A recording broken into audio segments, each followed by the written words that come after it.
dituzten berrikuntza batzuk, besteak beste, 0 eta 3 urte arteko haurrak dituzten amentzako 100 euroko diru laguntza ia unibertsal bat emango du Madrilek langabentzako diru laguntzetan ere hobekuntzak izango direla esan dute gainera. Nola ez aurrekontuen gaineko eztabaida indarrartzen ari da Espainiako Kongresuko alderdin artean EAJaren eledun Aitor Estebanen esanetan jeltzaleak prest dauden negoziazioei marra gorririk gabe ekiteko. Euskal Herria Bilduko Mertxaizpuruak berriz esan du jada egin dituztela lehen kontaketak. Hala, Estebanek borondatea eskatu dio Moncloari besteak beste Gernikako estatutuak jasotako eskumenei dagokienez, hala ere, Bizkaia Irratian egindako elkarrizketan atzo azaldu zuenez, Madrilen jarrera ona dela negoziazioei ekiteko. Euskal Herria Bilduk herritarren onura helburu duten gai sozialak jarriko ditu mahai gainean adierazi dutenez oso garrantzitsua da, oraingoan hainbat gai lotuta uztea, litekena baita legaldeko azkenak izatea. Aurrekontuak aurrera taragura dabez eta jakina, jarrera beti hasirakoa ona izaten da. Gero ikusi behar, ez da, gauzak zehazki eztabaidatzen direnean, zelan amaituko da, eta ze borondate dagoen. Beste urtetan egin izan dugun bezala, ez gai sozialak jarriko ditugu eta oraindik ez ditut aurreratu nahi, jakin arte gainera nola geratzen den preakordio hori, ez aurreakordio hori. Jendearen onura jarriko dugu zentroan eta horren baita.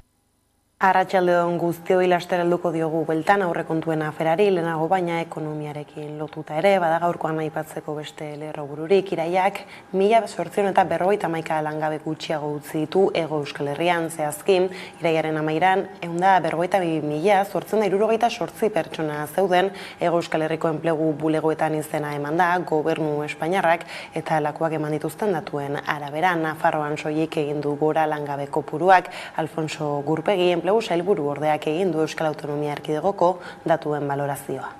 Iraileko afiliazio datu historiko onenean gaude. Eta langabeziari dagokionez, iraileko zifrarik txikiena da duela 14 urtetik. Horri, gehitu behar zaio historiako kontratu mugagabe berrien volumen handiena. Datu horiek, beti baloratzen ditugun zorrostasunetik, gure ustez, egungo testu inguruan irailari dagokionez, oraindik ere datuak erakusten dizkigu konfiantza izateko gure produkzio zarean eta gobernuok kontra egin beharreko mehatzuei aurre egiteko hartzen ari garen neurrietan. Nafarroan berriz Carmen Maeztu politika sozialetako kontseilariak egin du enplegu datuen balorazioa entzun. Podemos decir que por el momento el mercado de trabajo navarro se mantiene relativamente estable. Las previsiones económicas siguen siendo positivas, aunque en cifras más moderadas, por lo que cabe esperar cierta estabilidad en los próximos meses, más allá de la estacionalidad con la que se caracteriza nuestro mercado de trabajo. Desde el punto de vista también del Gobierno de Navarra, saben ustedes que estamos afrontando el debate de un nuevo presupuesto récord para nuestra comunidad, que esperamos que contribuya positivamente a la inversión, a la economía y al empleo. Joan zen iraiaren 22an Aioko esiti paper lantegian lanean ari zela bihotzekoak jota ere etxera eraman zuten 60 urteko langilea hil egin da. Azken egunotan 2 langile gehiago hil dira Nafarroa garaian, gainera lan istripuen eraginez, horren bestez 2022 honetan dagoeneko 59 langile hil dira Euskal Herrian lanean zirela, lanagatik edo laneko bidean, horietako 16 Nafarroan.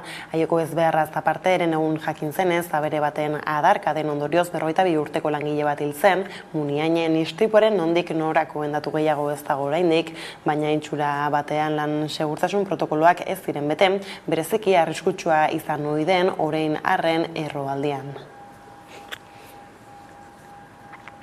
Iraiaren 14an Euskararen erakunde publikoak eta Euskal Herriko 4 diputatu zein senatarik bilkura izan zuten Parisen, murgiltze eredua eta zergetak euskaraz egiteko eskubidea izan zituzten aztergai eta balantze baikorra egin zuten hitzordua. Zala Frantziako Hezkuntza Ministerioaren aldetik murgiltzearen gaineko jarrera aldaketa somatu zuten euskal ordezkariek.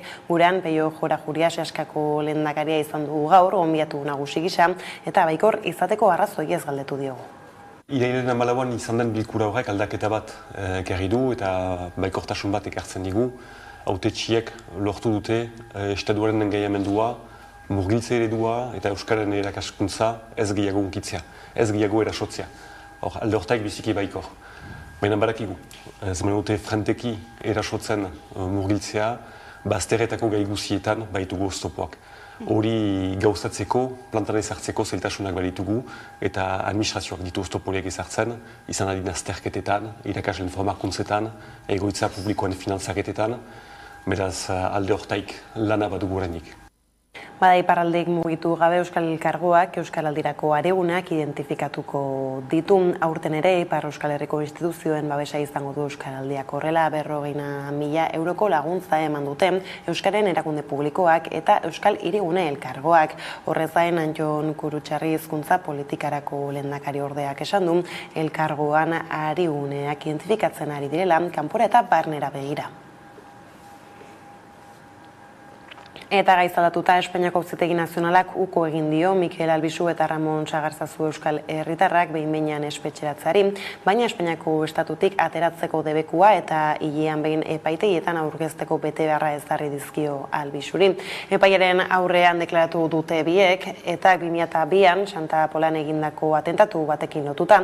Bi Euskal Herritar hori ez gain Auzitegia Jon Olarra, Ainhoa Mujika, Iñaki Espartza eta Marisol Iparragirre ere ikertzen ari da. Dignidad y Justizia eta AVT elkarteak Albizu eta Sagarzazu behin-behinean espetxeratzeko eskatu zuten, baina Auzitegi Nazionaleko Instrukzio Epaitegi Zentraleko 6. aretoko epaile Manuel García Castillonen arabera ez dago horretarako beharrik. Ebatzi du ez dagoela aukerarik frogak ez abatzeko edo delitua berriz egiteko, atentatua duela 20 urte egin zelako eta deseginda dagoelako. Gainera, Sagarzazuren kasuan ebatzi du hark estatutik ies egiteko arriskurik ere ez dagoela.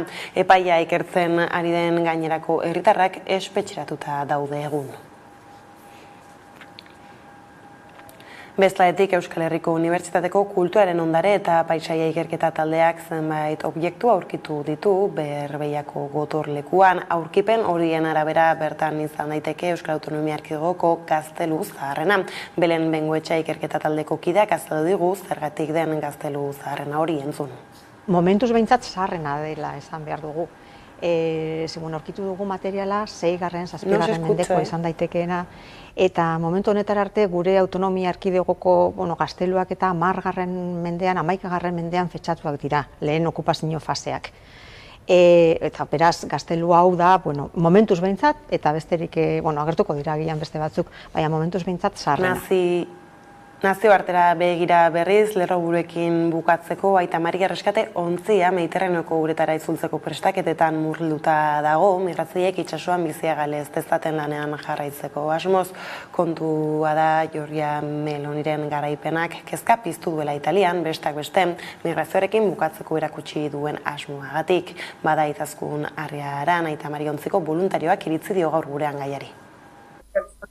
Trafikoa egiteaz, behatxatzen gaituzte, esplatuko gaituztela, ez? Eta badugu itxasontzi bat, beraietako 4 eskrifaiko kide, epaituak izateaz, zerratzen lakin, ez? Orduan, egoera ez da ikusteko oso horreza esango aldeik.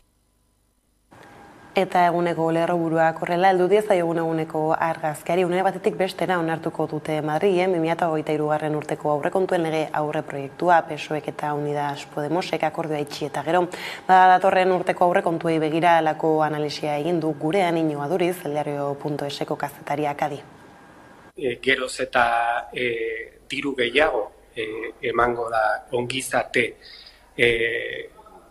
eredu horretarako, hain zuzen ere heziketarako eta osasungintzarako, eta agian punturik garrantzitsuenak izango dira aurrekontu hauek bere gain hartzen dituzten neurri berri horiek, ez? Eta burura etortzen zaizkit aurren heziketarako emango diren diru laguntzak edota berdintasuna bermatzeko hartuko diren neurriak, ez? Era berean, Espainiako gobernuak zerbitzu publikoko langileentzat proposatutako 9,9% soldata igoera onartu dute. UGT eta Comisiones Obreras sindikatuek Jaurlaritzak aurreratu du igoera berdina ezarriko duela.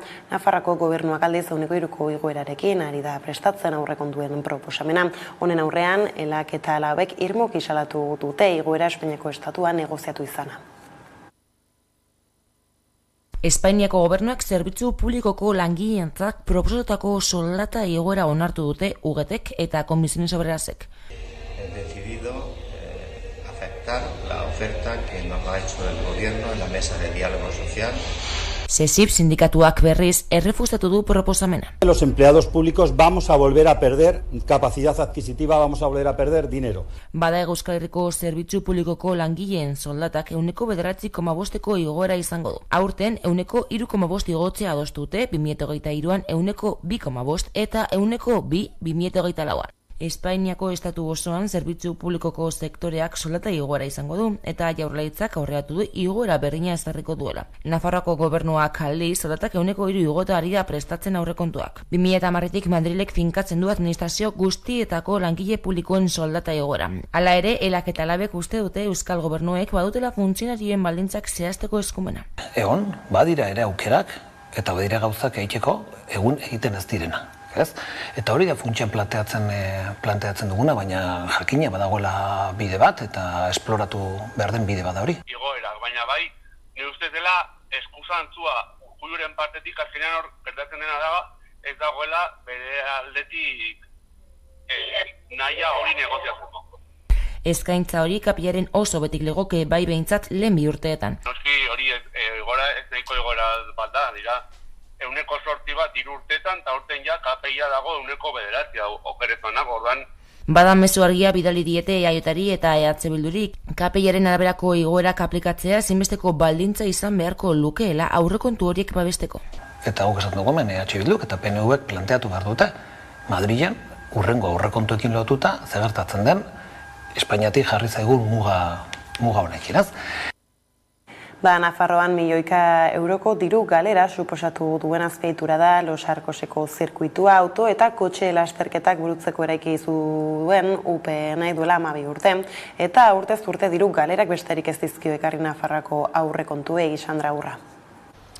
UPNren agintaldiko herentzia dugu aipagai izan ere Los Arcoseko zirkuitoaren salmentarekin amaitu da porrot historiko baten istorioa. Kostatu zenaren 10%ean saldu du Nafarroako gobernuak erresuma bateko enpresa bati zirkuitoa. Izan ere adierazi dutenez oso pozik agertu dira salmenta honekin urtero €4.000.000 gastua zuelako zirkuito honek. Nafarroako gobernuak Los Arcoseko zirkuitua saldu du erresuma batuko enpresa bati €7.000.000 truke. Auto eta motorren lasterketak ospatzeko sortu zen Los Arcoseko azpiegitura 2010 urtean. Zirkuitoa eraikitzea, ustiatzea eta zorra pagatzea 72 milioi inguruko gastua izan du Nafarroako gobernuarentzat. Eta kostatu zenaren 10%gatik saldu berri du gobernuak. Hala azaldu du Rebeka Esnaola kultura kontseilariak, nik do Nafarroako kultura kirol eta aisialdi azpiegituraren sozietate publikoaren zuzendariarekin batera. Las pérdidas recurrentes en los 12 años de funcionamiento de esta instalación y la recomendación de la Cámara de Comptos, que sugería que se analizara la alternativa de gestión más económica y más eficaz, nos animó a la puesta en marcha de este procedimiento. Urtean €4.000.000 kostua zuen zirkuitoak, maileguak, mantentzelanak, inbertsioak eta ekitaldi berezien antolakuntza aintzat hartuta. Eroslea erresuma batuko MSV Group taldea da, dagoeneko bere herrialdean 6 zirkuitoren jabe dena eta urtean €60.000.000 fakturatzen dituena. Maiatzean salmenta prozesuari ekin ziotenean, nik do €15.000.000 truke saltzea jarri zuen helburu gisa, baino azkenean 7 truke saldu dute. Yo creo que lo que nos toca a nosotros ahora era intentar poner solución a un problema que, como digo, generaba un esfuerzo importante a las arcas forales. Si me permite la expresión tan coloquial, dejamos de perder dinero cada año en el mantenimiento de esa instalación. Modu honetan, Nafarroako gobernuak ordaintzeke zituen €5.000.000 zorra kendu du gainetik. Hori bai azpiegitura kostatu duen prezioaren 10%aren truke. Bizkaiko zaharretxe pribatuetako langileak grebara deitu ditu gaur ELA sindikatuak bihar eta etziere egingo dute lan uztea langile falta eta ratio eskasak salatzeko. Aiera Durreta izan da goiz honetan Bilbon burutu duten protestan adi. Greba egun gehiago Bizkaiko zaharretxe pribatuetan. ELA sindikatuak grebara deitu ditu sektoreko langileak urriaren 4-ako, 5-erako eta 0-erako. ELA sindikatuak salatzen du besteak beste, langile falta eta ratio eskasak. Guk esaten duguna gitxienez 2 ordu zaindu bideakola pertsona bakoitzari. Horretarako plantillak bizkoitu inbiardiaz, birritxan ipini behar diraz. 2 urte daramatzate lan hitzarmena berritu barik Bizkaiko zaharretxe pribatuetako langileek eta patronalak negoziazioa blokeatu duela salatzeko horretara 9 greba egunetara deitu ditu ELA sindikatuak. Handik aurrera patronalak esan gaitxun ez da belaengo proposamen bat berabez diputazioak espada ipintzen dirua ganean, baina dirua ipinitza ganean, 7% gehiago, patronalak esaten dute ez da belaengo ezebez, ondinoko nahi dabe gehiago. ELAren arabera patronalak ez daude prest negoziatzeko, bada egoera konpondu ezean aurreko lan hitzarmena sinatu aurretik egin bezalaze, ELAk ez du baztertzen greba mugagabea. Aurreko hitzarmenean 378 egun greba egin genuen, ez dugu deskartatzen hori gertatia berriro, patronalak eta diputazioak espadabe moten pausuk eta harin, honeari buelta bat emoteko. Zaharretxeak aipatuta COVID-19 adinekoen egoitzetako zaintza lanetan nolako eragina izan duen aztertu du Matxalen Legarreta Euskal Herriko Unibertsitateko irakasleak. Konexioa egin dugu gaur eguerdian berarekin eta horrela azaldu bizkigu ikerketaren ondorioak. Zegoen babes neurririk, botezin hasiera, eta gainera ez zegoen argi nola jokatu behar den horrelako egoera batean. Gainera, COVID-ak eragin handiagoa izan du egoitza handietan, egoitza txikietan baino, eta horrek erakusten digu baita ere, egoitzak egokiagoa dira bizitza unitate txikietan banatzea. Ordea Araban 2021 28 pertsonek egin zuten euren buruaz beste eta 40-ak urte edo gehiago zituen. Egoera honen aurrean, Biztan Zentro sareak gida bat burutu du zahar egoitzetan suizidioa saiesteko. Nerea García lankideak azalduko digu.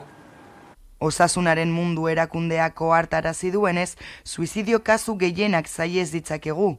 Suizidioa burutu baino lehen hainbat seinale agertzen direlako. Adinekoen kasuan gainera, suizidioarekin lotura duten jokabideek igoera bat izaten dute 79 urtetik aurrera. La guía enseña a identificar señales de alarma que denotan un riesgo inminente de suicidio, porque el 90% de las personas que se suicidan avisan antes. Una vez identificada la señal, hay que saber actuar. Siempre es fundamental buscar la ayuda profesional. Con esta guía y con la formación no pretendemos realizar una intervención profesional. Para esa tarea hay expertos. Lo que queremos es contar con herramientas que ayuden a los centros Bizan a realizar un trabajo de prevención desde una óptica humana y proactiva. Bizan zentroen sareak egoera horren aurrean profesional batzuk bildu ditu eta gida bat sortu du Euskadin suizidioa prebenitzeko estrategiarekin lerrotuta. Gidak suizidioarekin lotuta dauden zenbait jarrera eta seinale aurkezten ditu, hala nola izolamendurako joera edota heriotzaren ezoiko interesa. Era berean, jarrera horien aurrean nola jardun behar den azaltzen du, hau da, ideia suizidak dituen pertsonaren gana gerturatzeko urratsak eskaintzen ditu. Bestalde, biktimen zenidei eta lagunei doluari aurre egiteko laguntza jasotzen du gidak. Esate baterako elkarteen kontaktuak. Azpimarratzekoa da gida horrek zentroetako langilei 120 inguru zuzendutako prestakuntza prozesu batekin osatu dela. Lan gatazkekin bueltan bilkura dute une honetan ELA Comisiones Obreras eta UGT sindikatuek Siemens Gamesa enpresako Alemaniako zuzendaritzarekin 2009 berginen kaleratza iragarri zuen enpresak horietatik 475 gauzatuko dira estatu espainolean. Egun Alemaniako zuzendaritzak 5 planta ditu Euskal Herrian, horietan gainera 2006 bergin inguruk lan egiten dute eta Nafarroan daude gehienak 1800 inguru. Momentuz enpresak ez du jakinerazi Euskal Herrian kaleratzeak egingo diren edo ez. Hori bai, Gipuzkoako Asteasuko lantokian labek zuzendaritzarekin lanituna berritzeko akordioa lortu du eta adostasun horrekin zuzendaritzak konpromisoa hartu du lanpostuak eta lanbaldintzak bermatzeko. Egin asmo diren kaleratzez berriz, zela sindikatuak adierazi du enpresa honetako inolako doikuntzarik ez dagoela justifikatuta. Puy Remirez, ela sindikatuko ordezkaria. Ez dugu onartzen kaleratzerik eta ez dugu onartzen lanbaldintzen beherapenik. Eta hortik aurrera hori da gure jarrera. Ez dugu onartzen neurri honen beharrik eta alde horretatik aurrean izango gaituzte. Aipatu bezala Alemaniako konpainiak 2009 langile kaleratu nahi ditu, zeinetatik 475 Espainiako estatuko lan zentroetakoak izatea aurre ikusten den. 2006 langile aritzen dira Euskal Herriko lantokietan eta horietatik gehiena Nafarra da. Nafarrako enpresetatik datozen albistei begira, ziurgabetasun egoera bizi du landabenek ere. Oraindik autoelektrikoaren zer modelo eta zenbat ekoitziko dituen zehazteke dagoela, kezka dago Martorelgo fabrikak ekoizpenaren zati bat eman dezakelako, konpentsazio gisan badalab sindikatuak uste du egingarria dela landabenen urtean 43 egun gutxiagoz lan egitea, bai zuzeneko lanpostuetan, bai eta mantentze lanetan edo tailerretako zuzendaritzan ere. Sandra Urra lankideak azalduko digu. Kezka nagusi da Siemens Gamesa Alemaniako enpresak Nafarroan duen plantillarekin. Gipuzkoan dagoeneko badakigu labek aurreratu duen moduan lan hitzarmen bat sinatu dutela, baina momentuz Nafarroako 1600 enpleguen egoera zurrengo orduetan jakingo dugu gehiago. Izan ere, Nafarroako parlamentuak adierazpen bat onartu du eta Mikel Irujo Nafarroako garapen ekonomiko kontseilariak babesa emango duela adierazi zuen. Volkswagenekin egin zuten berdina eta Volkswagenen egoerari aurre egiteko proposamen zehatza aurkeztu du gaur goizean Iruñan lab sindikatuak.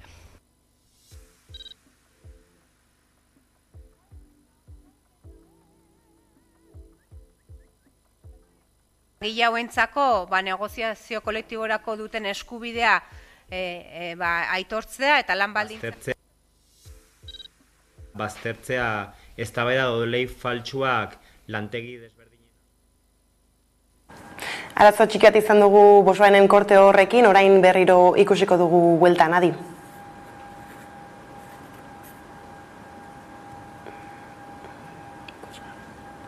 Faltsuak lantegi desberdinen artean, ea zeinek eramaten duen produkzioaren zati handina, eta guk kokatzen dugu lehia lan baldintzen hobetzean, 32 orduko lanastearena, nun etzen egonen inongo soldata jaitsierarikan, mantenduko zen soldata, lanaldi murrizketa horren barrenin, enpresak mantenduko zitun irekita gaur egun badituen lan egun kopuru berdina. Eta lan gatazken bueltakoekin bukatzeko globoko langileen lan baldintzen erregulazioa lortzeko asmoz beste urrats baten berri eman zuen atzo labek gatazka kolektibo bat planteatuko du globoko langileei ostalaritzako hitzarmen kolektiboa aplikatzea eskatzeko. Garbinaren buru koordinatzaile nagusiak adierazi zuenez, globoren moduko enpresetako langileak gainerako langileekin parekatu behar dira eskubideetan.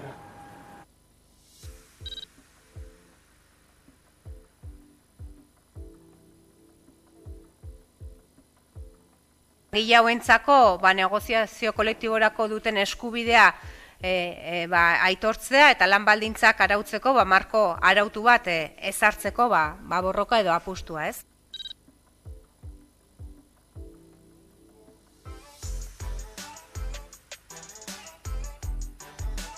Kontratazioan ematen ari den iruzur hori onartzea eta beraiek duten lan harreman eredu hori besteren konturako langileak direla aitortzea. Eta horretarako gizarte segurantzan beste langileen eskubideekin parekatuz lan egiteko duten eskubide hori aitortzea. Eta lan gatazken bueltakoak horrela, bada besterik gurean iragan astean 4 gas ihes atzeman ziren Errusia eta Alemania lotzen dituen Nord Stream 2 gasbidean. Nord Streamen gas isuri nagusia eten eginda Baltikoan, bigarrena ordea ez. Suediak dio ihes handiaren arrastorik ez dela ikusten itsaza zalean. Bada, testuinguru honetan nazioarteko energiaren agentziaren arabera, Europako gas eskarak 10% ingo du bera 2022 urtean. Aurreko astean 4 gas ihes atzeman zituzten Errusia eta Alemania lotzen dituzten Nord Stream gasbideetan. Bi zulo Danimarkako eremuan daude eta beste 2 Suediakoan, nazioarteko uretan.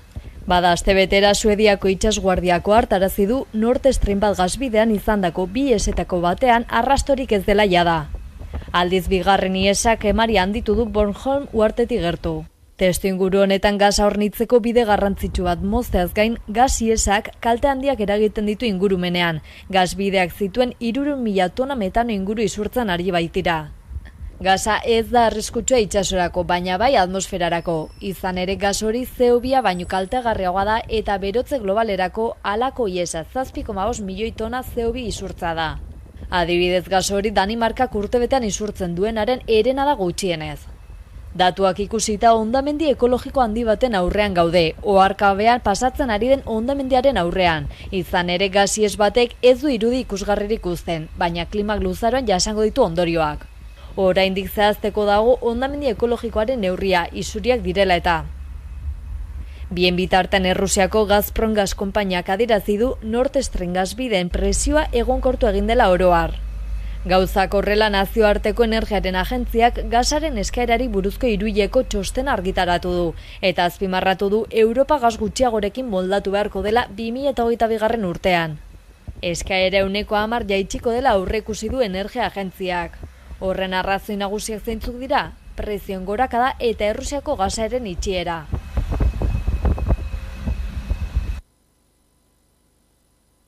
Bestaldetik Europar Batasunak erabaki du USB-C motako kargagailu unibertsal bat ezartzea 2024ko udazkenetik aurrera gure bizitzan aro digitalean erabiltzen ditugun gailu guztientzat. Arau berri honekin urtean 1000 tona hondakin elektroniko aurreztea aurreikusten da udane arbeo.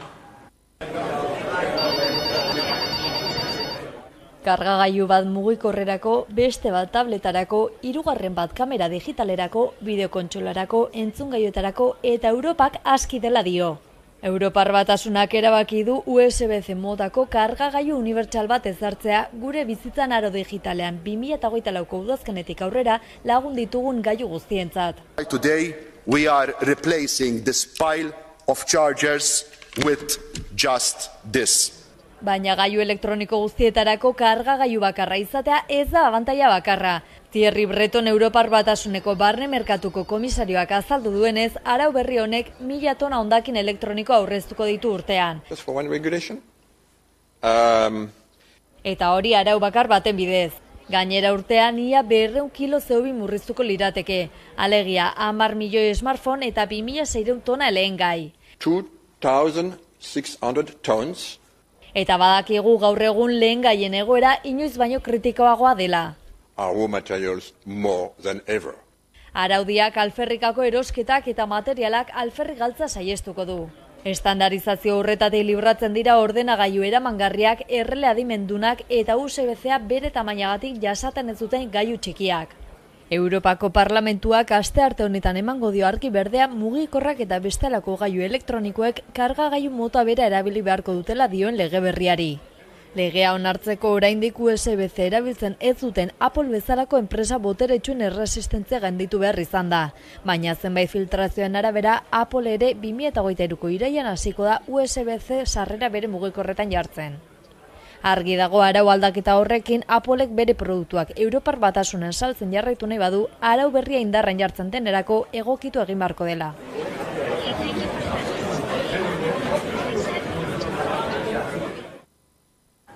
Ordea aipatu dugu lerroburetan ere Euskal Unibertsitateko Kulturaren Ondare eta Paisaia Ikerketa taldeak 6. eta 7. mendeko obiektuak aurkitu ditu gaubean Berbeiako gotorlekuan. Aurkikuntza horren arabera, oraindaino Euskal Herrian zehar aurkitu duten gaztelu zaharrenaren aztarnak dira. Nerea Garzia.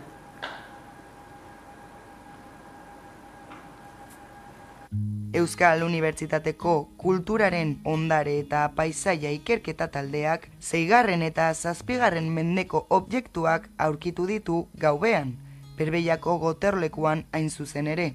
Aurkikuntza horren arabera, oraindaino Euskal Herrian zehar aurkitu duten gaztelu zaharrenaren aztarnak dira. Momentuz behintzat zaharrena dela esan behar dugu. Aurkitu dugu materiala 6., 7. mendekoa izan daitekeena, eta momentu honetara arte gure autonomia erkidegoko gazteluak eta 10. mendean, 11. mendean fetxatuak dira, lehen okupazio faseak. Horrek ez du esan nahi bakarrik 6., 7. mendeetan egon zala funtzionatzen. 11. mendeko arrastoak ere aurkitu ditugu, 11., 12. mendeko arrastoak aurkitu ditugu. Danetik aurkitu da apurtxu bat, ezta? Baina, apurtxu bat aurkikuntza izarra edo, esango genuke, dala brotxe bat. Belarriko bat da, gerriko baten erabiliko sana bere garaian, brontzesko pieza bat da, apaindua, eta horrelako pieza kuriosoa da, baina orain arte aurkitu dira gehienak nekropolietan. Eta orain aurkitu dugu ezarkuntza konkretu baten, orduan horrek ere balioa ematen dio, eta berezitasuna ematen dio. Hortik aparte aurkitu dira baita ezurrak, animalien ezurrak, jandako animalien ezurrak, zeramika ere bai, zeramika nahiko zarra, gorriz pintatua eta horrelako tipologiatakoak. Eta kuriosoa da, ze bere ondoan dago beste horrelako tontor bat, kilometro terdira, gutxi gora bera, eta hor ere indusketa batzuk egin ziren duela 2 urte, eta han ere aurkitu ziren kastro baten edo gotorleku baten arrastoak ere. Badakigu, Peñalos Castros eta Berbeiaren artean, gaztelu bien artean edo gotorleku bien artean kontaktua egongo zela edo harremanak izan zituztela. Ze aurkitu ditugu zeramikasko trompak, bai leku baten, bai beste lekuan. Eta erabiliko ziren, zarataiteko eta soinuaren bitartez abisuak emateko leku batetik bestera. Kultura arlora salto, teatro diz jaialdiak antzerki komunitarioaren unibertsariateak irekitzen dizkio Iruñean, kultura aniztasuna, bizikidetza eta migrazioen gaiak izango ditu oraingoan ardatz. Eta bere teknika ezberdinak erabiliz, zapalduaren antzerkia edo foro antzerkia kasu, herritarren aniztasuna gerturatzeko helburua izango du. Paris 375 jangela solidarioak antolatzen du, eta azaroaren 26 bitartean iraungo du Iruñean, Agoitzen eta Ribaforondan.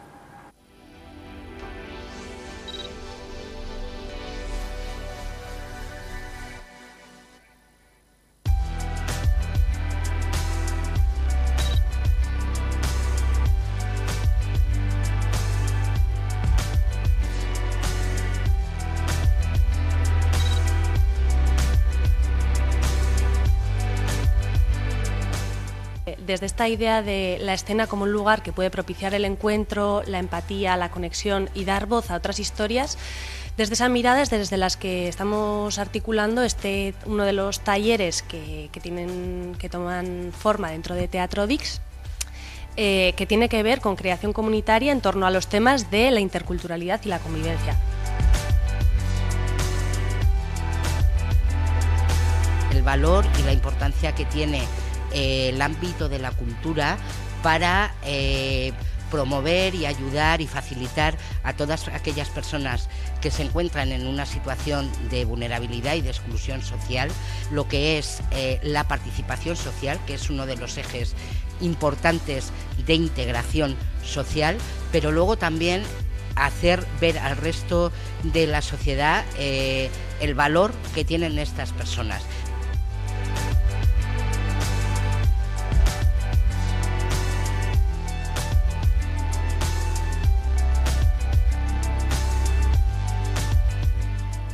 Eta astearteko kontuekin bukatzeko kiroletan, CaixaBank Masterseko finala jokatuta, amaitu da pilotaren udako sasoia, COVID-19 pandemiak erabat baldintzatutako bi udaren ostean, bete-betea izan da urtengoan, nekez geratuko zen pilotazareren bat, ase gabe, makina bat partida jokatu baitira.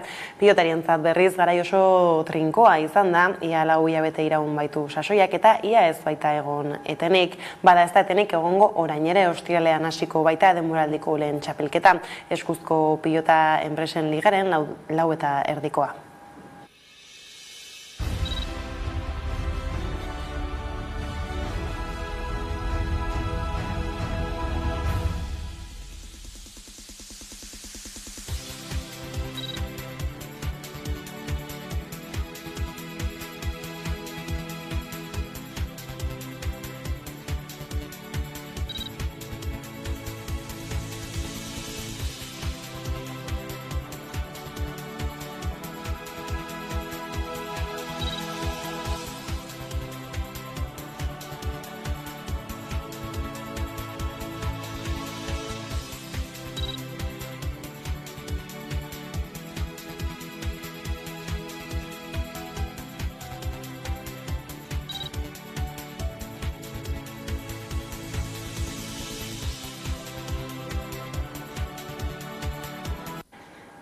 Gauzak horrela iritsi gara albistegiaren amaierara gaurkoan erreburetan azaldu legez, Peio Jorajuria Seaskako lehendakaria izan da gurean, eguerdiko magazinean gonbidatu nagusi gisa, murgiltze eredua eta azterketak euskaraz pasatzea izpide, badaren elkarrizketarekin agurtuko zaituztegu gaur, horren besterik ez gure aldetik hauek izan dira eguerdiak gurean gaur utzi dituenak.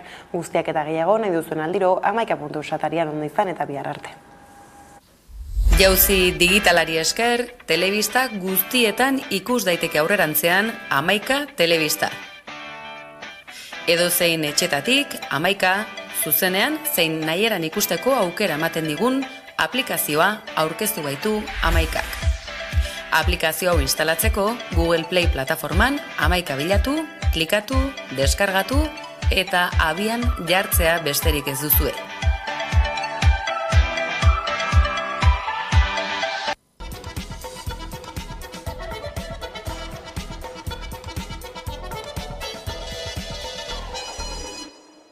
Eta gunero legez eguneko elkarrizketaria eta irekitzeko ordua heldu da, horretarako gaurkoan gurekin daukagu Peio Jorajuria, Seaskako lehendakaria, eguerdion ongi etorri 11 telebistara. Eguerdion.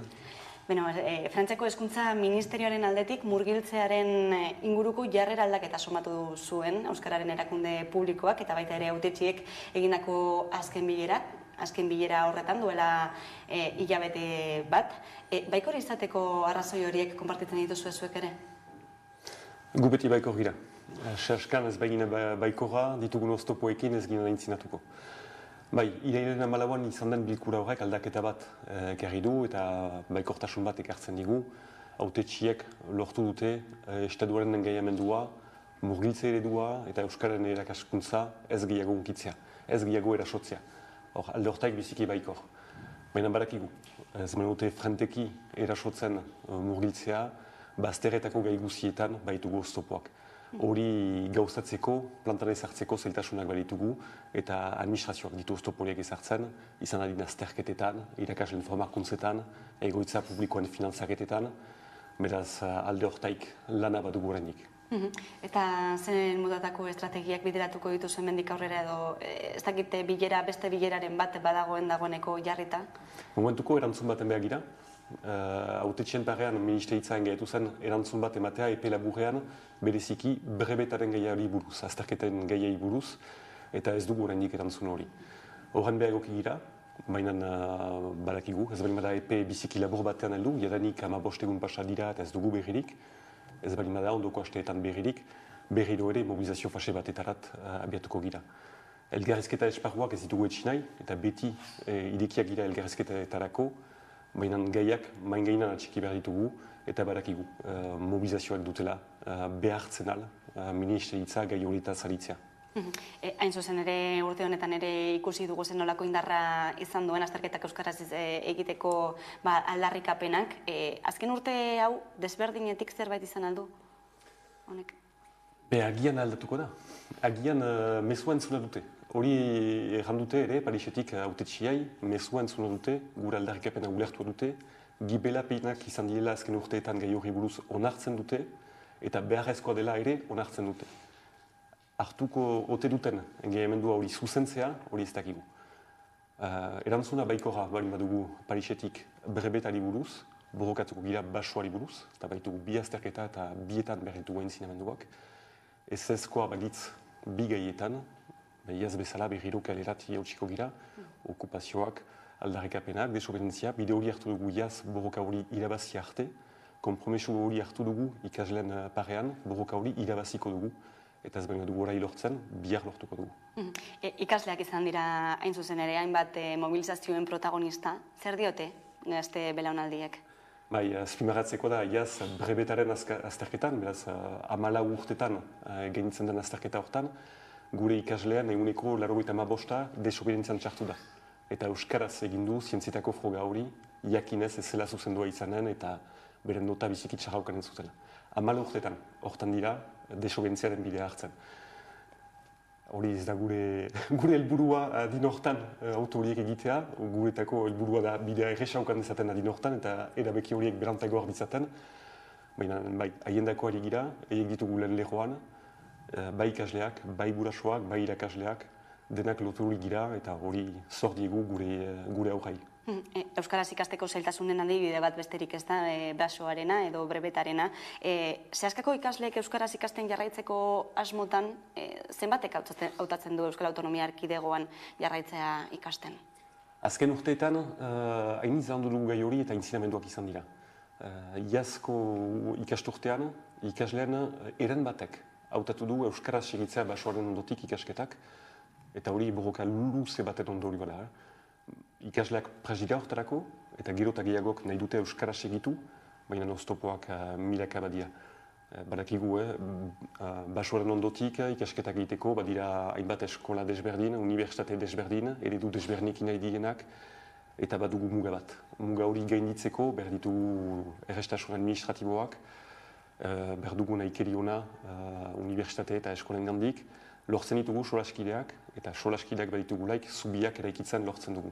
Baina urtero aldatzen dira arauak, eta urtero berriz eraiki behar ditugu zubi horiek. Izan ere, aipatzen duzunaren hildotik, zelakoa da Ipar Euskal Herrian euskaraz ikasteko argazkia? Lehen mailetan, klase tipietan, 10 eskolan, aurren eguneko berrogoiak iparalde osoan euskaraz ikasten du. Edo murgiltze ereduan, edo elebiduntasunean, klasen erdia euskaraz, klasen erdia frantsesez. Gero ondotik, ahultzen da.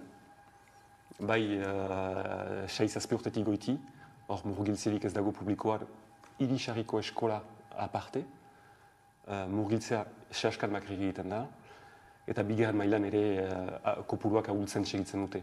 Arazo handi bat dugu gaur egun liseoan euskaraz egiteko liseo bakarra Ipar Euskal Herrian, sehaskaren etxepare liseoa da, ikastetxe publikoetan euskara desagertzen ari da sail elebidunetan ere, eta badakigu, haintzak euskara ikasten dute, baina iztun birakarazteko prozesu hori maiz oztopatua da.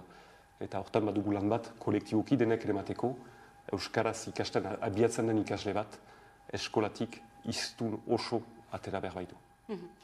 Horrekin lotuta, zehaskako ikastetxetan ikasten duen kopuruari begira, zein da balantzea azken urteetan? Kopuru biziki honak. Guan atxiki behar da, ala ere, hainbat eraso ditugula, dola guti antikonstituzionala ginen, baditugu administrazioaren opozizioak, baina ala ere kopuruak igo egiten dute. Sehaskak 4.000 eta 1.000 marra pasadu sartze honetan, nahi du iaz baino 100 ikasle gehiago, eta hori ez da guti, eta maila guzitan, baita ipienetan, baita ere liseoan aurten 450 ikasle ditugu, lehen aldikotz, eta hortaz biziki errogira. 450 ikasle horiek liseoan dienak, izanen baitira, bihar euskara bizia hasiko dutenak edo zoin arlo profesionaletan. Eta ikasleen gorakada horrekin batera, zenolako erronkak planteatzen dira? Aberatzen arazoak dira horiek, ikasle gehiagi. Ikasle gehiagi baitugu, ikasle gehiago baditugu, inoiz ez gehiagi egan, baina horrek egan nahi du garapen fase hori kudatu behar dugula. Bai lehen mailetan, azken urteetan ideki ditugun ikastola tipiak handitzen ari dira, eta baitugu hainbat oztopo, adibidez besko izan, badugu gaur egun udaletxe bat eta hausapez bat, ikastolaren garapenaren kontra ari dena, eta ez duna utzi nahi ikastola hori garatzen, eta hor badugu borroka bat, beskoizeko herri hortan, badugu ere bigarren mailetan. Azken urteetan lehen mailetan izan ditugu gorakada handiak, eta horiek handitu dira, eta orai bigarren mailetan dira, kolegio eta liseoan, eta kolegioetan ez dugu aski tokirik denendako, eta badugu desafio handi bat, da elduden sartzerako, elduden irailan lehenako kolegio berri bat eraiki behar dugu.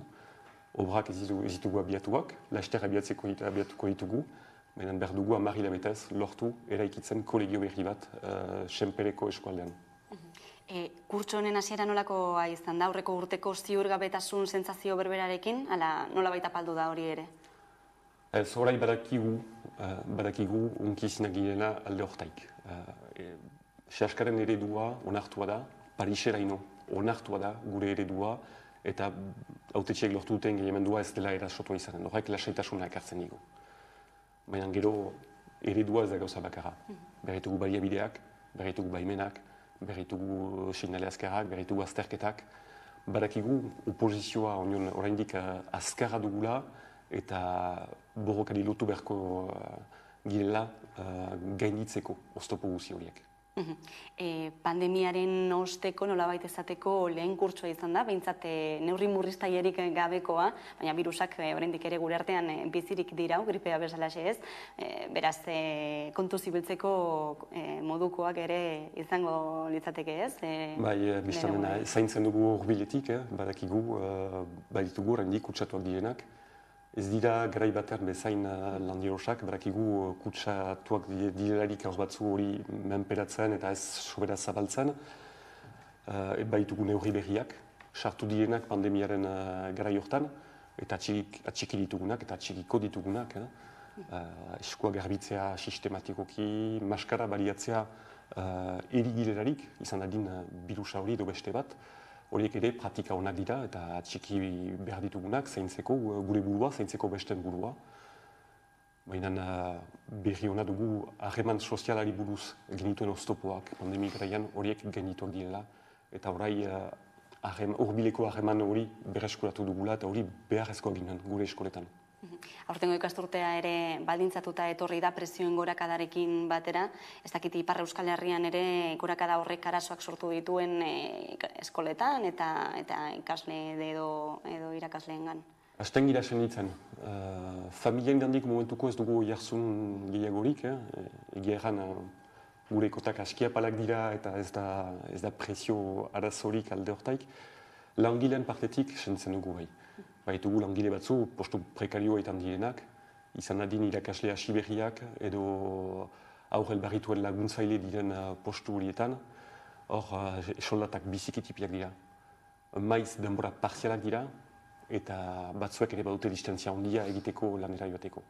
Eta metatzen delarik lan denborari parziala eta distantzia hor arazoak baditugu. Saiatzen gira hori konpontzen, elkartasunaren bidez, moldatzen, postu horiek eta baina ez da dena gure esku eta barakigu presio horiekin batzuek sofrituko dutela hortan. Euskal Autonomia Erkidegoan hezkuntza lege berria eztabaidatzen ari den ein aldi berean, etorkizuneko euskal hezkuntza hitz egiteko foroa antolatu du, Eusko Ikaskuntzak, hilabete honetan bertan. Nondik dator horren beharra? Partez, lege horren eztabaidatik, hori baino sakonago da ere. Eusko Ikaskuntzak 2021 batean abiatu zen gogoeta hori, konturatuz bakotsa bere aldetik ari zera. Hezkuntzaren gaia, denak ari gira hezkuntzaz, denak ari gira euskarazko hezkuntzaz, baina bakotsa bere aldetik, lurralde desberdinetan gira, errealitate desberdinetan gira, eta abiatu zuen Eusko Ikaskuntzak gogoeta hori, ikusteko, zek bat zen gaituen, eta nola atatzen genuken eredu amant komun bat denendako honi litekena. Beraz, 2021 batean abiatu zuten gogoeta, momentu horretan antoatzen dituzte foroak eskualdeka, eta izan da batean, izanen da laester bat Nafarroan, eta Ipar Euskal Herriko foroaren dako, Euskal Konfederazioarekin batera antolatzen dute itzordu hori, eta gu Euskal Konfederazioko kide girenez, guk dugu aterbetuko, gure egoitzan eginen da hori, eta biztan dena gu eta Saskako komunitate guziak parte hartuko du gogo eta hortan etorkizuna diseinatzen ditxatuko baikira. Epatu duzunez, izan ere EAN Nafarroan edota Ipar Euskal Herrian hezkuntza sistema desberdinak dira, eta lurraldetasuna jarriko duzue hausnarketaren erdian behintzat. Batzen gaituena, landu behar dugu lehentasunez. Bai, lurralde desberdinak dira eta ipatu duzun lege hori, doak jokion bezala, EAeko eragileak dute pentsatua, EAeko eragileak dute bozkatuko, EAeko beharrei erantzuteko. Baina, konektatu gira. Badakigu ondorioak ukanen dituela beste lurraldetan ere. Hiperzentrismo pixka bat egiten bali badugu, guk Ipar Euskal Herrian dugun indar handinetarik bat da Euskal Herri osoko ikastolen elkartasuna. Gu hortaz elikatzen gira eta horrek gaitu besten frantzes administrazioaren kontra. Beraz, lege horrek azkartzen bali ditu EAeko ikastolak, azkartuko gaitu ere, ahultzen bali ditu, ahulduko gaitu ere. EAN eginen da, lege hori, baina ondorioak ere guk ere pairatuko ditugu. Eta horregatik, horbildik segituko dugu afera hori. Hausnarketa prozesu horren ardatzak zeintzuk izango dira? Lehenik batzen gaituena. Zer da, zer izan behar liteke euskal hezkuntza sistema bat, zertan oinarritua, zer da amankomunan duguna, zer dira transmititu nahi dugun balore horiek, ze leku egin euskarari, nola egin, hizkuntz gutitu batean aritzeko eta zabaltzeko hori, kasi mundu osoaren aurkari girarik, nola egin, errealitate administratibo guzi horien gainetik, ez ditugu programa berdinak, ez ditugu agindu berdinak, baina bada esparru bat eta hori sekatzen dugu, zein da esparrua amankomuna elgarrekin eraikitzeko, eta hortan oinarrituz nola eragitelko genuke bakotsak gure esolaskiren parean bateratzeko horiek eta zentzu bakar batean aitzinatzeko. Hildo horretatik ere eta globalizazioaren aurrean, ez, mundu globalizatu honen aurrean, euskal kurrikulum bateratu bat ezartza izan daiteke epe luzerako erroketako bat, ez? Adola markadak aigira hori lan zen eta pixkanaka iraikitzen. Erregularki berriz galdezkatu behar da sistema hori, gure ikasleek mundua ikasi behar dute.